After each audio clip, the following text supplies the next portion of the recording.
How you guys do? Welcome back to another retro review. Okay, I know it has been forever, but this is gonna be The Wire season 2, episode 8. Listen, I'm gonna try to commit, okay, to getting you guys at least one Wire per week. I'm gonna try to do more, but I'm gonna commit to one per week, cause Lord, it's taking us forever. But we're gonna get to it. So this episode starts off with McNulty is totally off the rails. He is on a drunken binge. He then tore up his car. Then he ended up, because he tore the car up, he ends up at like one of those all night diners. He get to flirting with the waitress. The waitress get to flirting back. Next thing you know, he just slept with the waitress child. Later on in the episode, we see him talking to Bunk, and he's like, "Listen, I am dying out here at the docks. I'm dying out here in the water. I need, I need to get on a case. Like, I need to get on this case." And he's begging Bunk to help him get on this case, you know, because he said, you know, I need to feel like I need to be a detective. Like, what I'm doing right now is not detective work. I need to be a detective. Now, while that's going on, down to the stash, well, I'm gonna say the stash house, down to the secret unit, with Carver and everybody, they're putting this piece together because remember, the DA told them, like, listen, I have empathy for the fact that they're trafficking women, but let's be clear, y'all ain't gonna get no wiretaps unless there's a drug connection. They've been able to make one. Remember, you got Carver and Herc working the hand-to-hands, and we know that Ziggy and Frankie are actually selling drugs now because remember, they took a piece of their cut in drugs, and on the last episode, I know it's been a while, but on the last episode, remember, they were able to run the tags, and they were able to trace Frankie's car and make the connection between him and his uncle, which is the whole reason why they're even on this task force anyway, to see what's going on down on them docks, right? So the DA was like, okay, like they went through their whole case about how they got the drugs from the Russians to Prop Joe and how it all, you know, leads back to the uncle who's the head of the union, which is who they're trying to get anyway. They're down on the docks. Listen, this whole Ziggy thing is just irritating my soul. I'm gonna go ahead and knock Ziggy on out the way, okay? Ziggy is still battling with Milo. That's the guy that, you know, pretended to be the law firm and pretended that Ziggy got somebody pregnant. They just seem to have this thing that they're doing, this back and forth thing. And you got the guys are like hyping Ziggy up. They're telling Ziggy, you can take him. Go ahead, Ziggy, you got it. Ziggy's dumb tail tries to go at the guy. Man, the guy puts Ziggy on the forklift and puts him on top of the one of the stacks, right? Later on in the episode, Ziggy goes and gets a duck. I don't know what the purpose of the duck was, or the geese, or whatever. Takes it into the bar, and Ziggy does this whole thing about being, you know, a blind man and having the duck as his companion, and I don't know. It was crazy. It didn't even make a whole lot of sense to me. But the thing that is important to understand about Ziggy is he is really not happy about the fact that his cousin, aka Frankie, is doing so well in the drug game because, hey, Frankie's making all kinds of money now. And he's paying Ziggy. He told Ziggy, listen, I'll pay you off the money we making. I just don't want you part of the business. Because you remember the mess that Ziggy made when he was trying to be a drug dealer. You remember all that mess that he made out of that. Like, he wanted a good drug dealer. He just wanted a good drug dealer. And Ziggy is not here for it. Ziggy takes the money that Frankie tries to pay him, and he throws it out the window and tells him, listen, I don't want your money. I want to be in. Like, I want to be, because really Ziggy wants to be in on the game. He don't want to just make money from the sidelines. He want to be one of the people. And what really pissed him off was his connect call while they were sitting there arguing over the money. So that really pissed Ziggy off, right? Now, remember last episode, the captain, he took over those 14 murders, right? They were able to talk him into taking those 14 murders.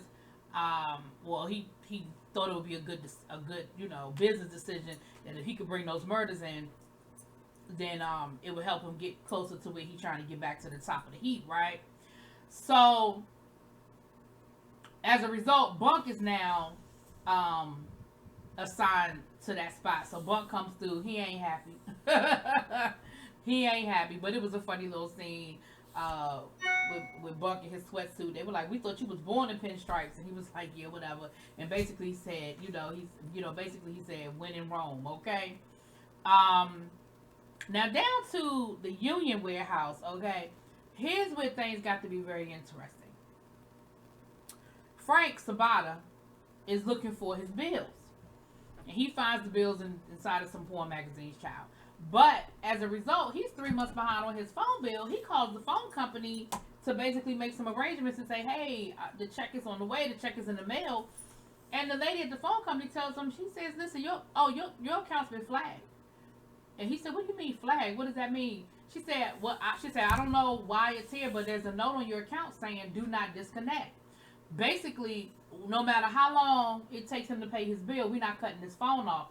Why? Because he has a flag on his account, because again, they got the wiretap and they want him to keep making phone calls, right? So the DA, they put all their paperwork together, and so they need to go take it to the judge to get the to get the warrant for the wiretap.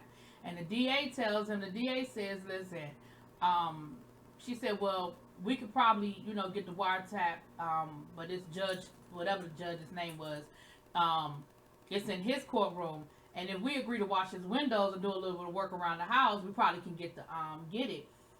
And I think they thought she was playing, but her and Carver end up, moving the air conditioner for him and washing his windows and everything else.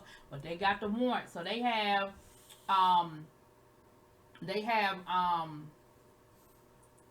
wiretaps up on those phones because they've been able to make those connections. So they got Frank, Sabata. I think they got Frankie. I think they got the nephew too. And it was somebody else. Anyway, they have what they need, so they are able now to hear these calls, and it's only a matter of time before they start connecting all these dots, right?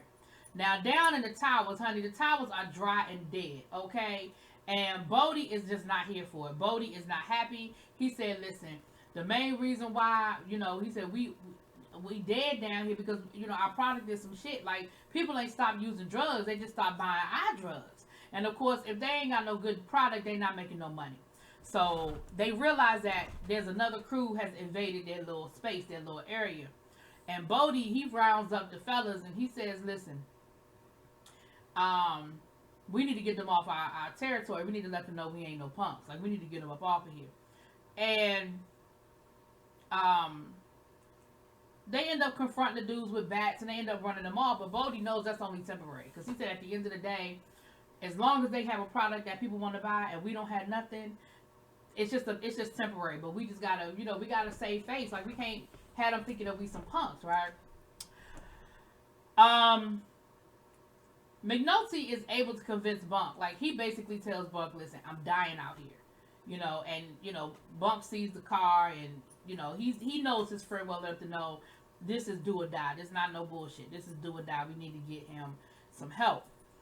So he goes and talks to the captain, and he actually convinces the captain that McNulty needs to be on this case. Now remember, the captain knows that McNulty's good police, but he also knows McNulty is a hothead and does what the hell he wants to do and when he wants to do it. But he knows he's good police. Captain puts his ass on the line, and he goes down, and he says, "I need McNulty." And of course, the deputy was like, "McNulty, he burned me really bad, and you can't have him." He was like, "You told me that if I took those 14 bodies up off of you, you told me I could have whatever I wanted." He was like, "I mean, I thought like a massage or something. I wasn't talking McNulty, because I really ain't trying to give you McNulty." But he ends up getting McNulty, so McNulty is now on the case. So the gang's all back together, okay? We all one big happy family from season 1. We all back together now. It took us 8 episodes, but we are all there. Now, Frank, he done hooked his brother up with a little no-show job type situation. He got him on some sort of union panel, and it's a paid little, situation. And his brother was like, "Yeah, nah, I'm not trying to do that." His brother was like, "Listen, I done retired, and I'm good with what I got. I don't want this bullshit job you done tried to hook me up with. I like to work for my money. I ain't trying to scam nobody." And Frank was like, "Boy, like, Stop being righteous. You got this. You need, you need more money. Your car need work. Your house needs some work. Like, you need some more money. And I call myself doing a good thing and helping you out. And he was like, yeah, no. Basically, he let Frank know, I know that you're doing dirty shit, and I ain't trying to be a part of it. Like, I'm not trying to live like that. Like, that's not what I'm trying to do. Yeah, my money funny and things are a little tight, but it's honest work. Like, I'm living off my pension, doing the best I can. And, remember, he was a union worker, and his union actually failed.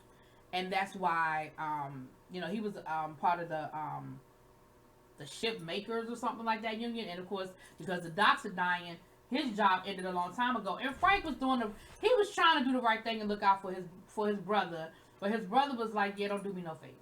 Like, I already know this is a bullshit job. You already told me I ain't even got to actually show up. I just got to, from time to time, show my face. Nah, I don't want it like that.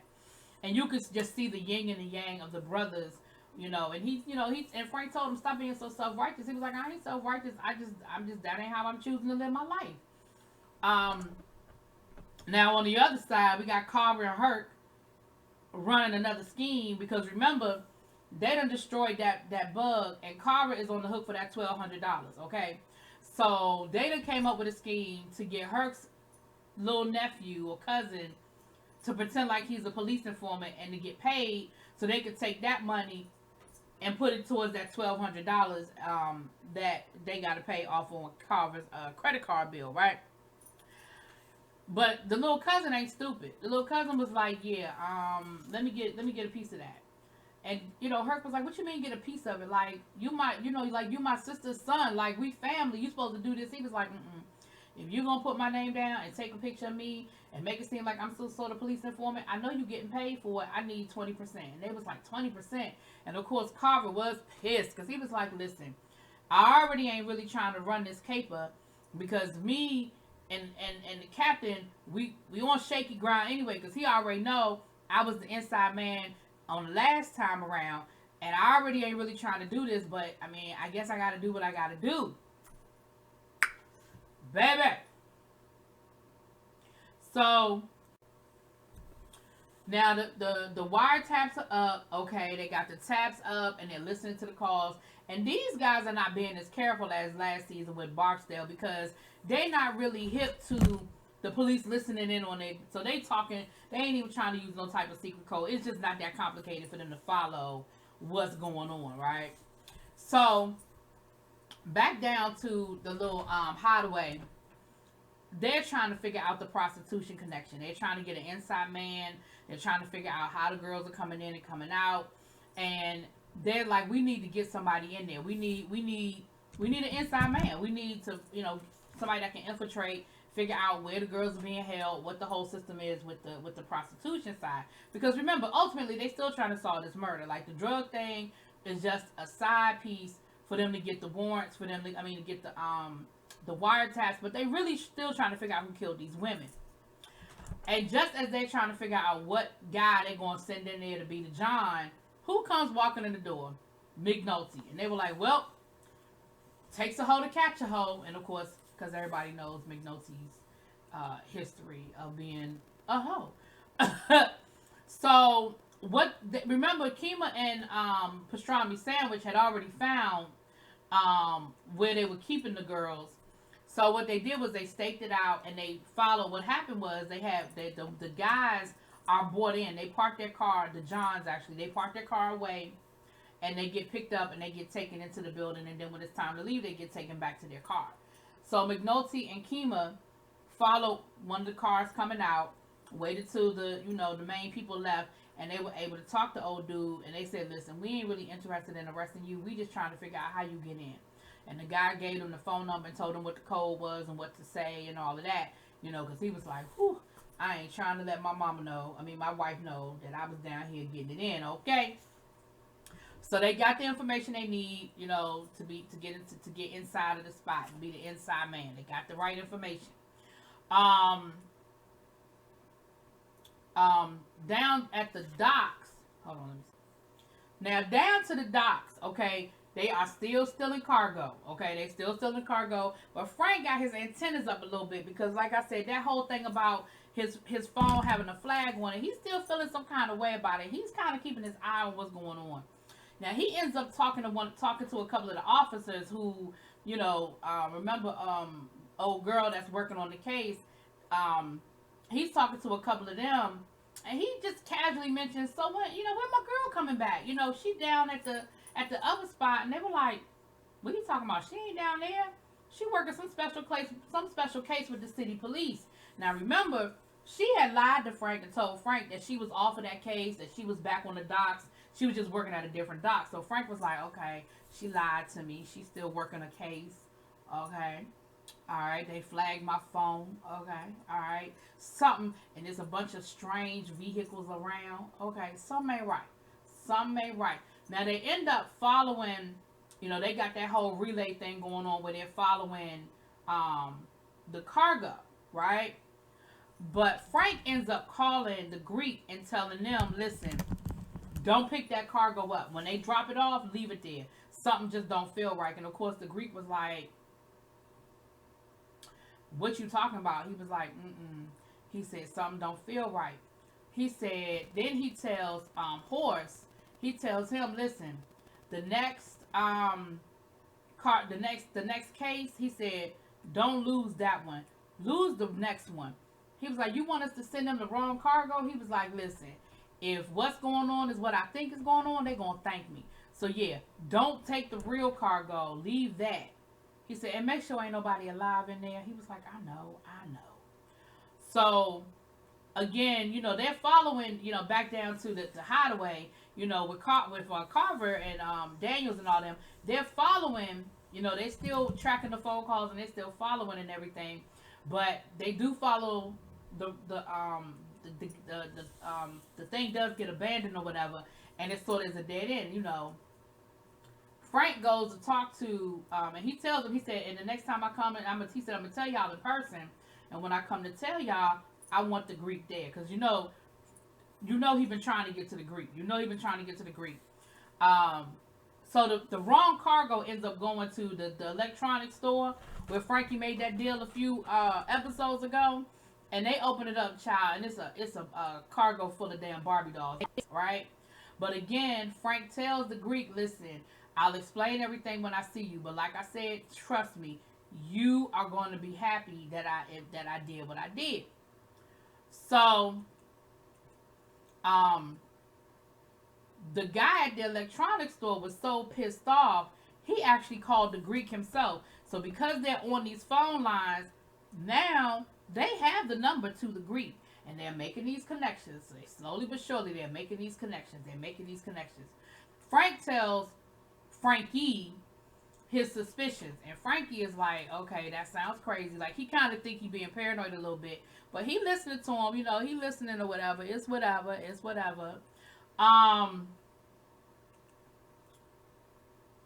Back down to the hideaway, McNulty and Beatty end up going out for a drink, right? And then they end up going back to her house, but don't nothing go down, because it was a kind of awkward. You feel like they kind of like each other, but ain't nothing really go down that night. Now McNulty did call the prostitution place and put in the right code and say the right thing, so he done set himself up a date or whatever, And while all this is going down, Frank met with the Greek and told the Greek, "Listen, I think they watching us. The block is hot. We need to pull out. We need to chill out for a minute." And the Greek was like, "Okay, like, I appreciate you letting me know. Thank you. We will move accordingly." And Frank was like, "Well, what does that mean? Like, what's going to happen?" And he was like, you don't really need to know all of that. But Frankie, the nephew was there, and he's a big businessman. He said, "Okay, but regardless of how that's about to go, you're gonna pay us the same amount, right?" And the Greek was like, "What you mean pay you the same amount? We're not gonna be using, like, we're about to chill out for a minute." He was like, "Yeah, but we still taking all the risk, and we still pushing those pieces through, and so we still working. Like, whether you want it or not, we still working, bruh." And so the Greek was like, "You know what? Okay, I'ma still pay you." He said, "Because we're going to keep doing business." So when we start our business back up, I don't want no confusion. I don't want no complaints. I said, oh. So that was the episode, y'all. That was episode 8. Drop it in the comments. Let me know what you think. Peace.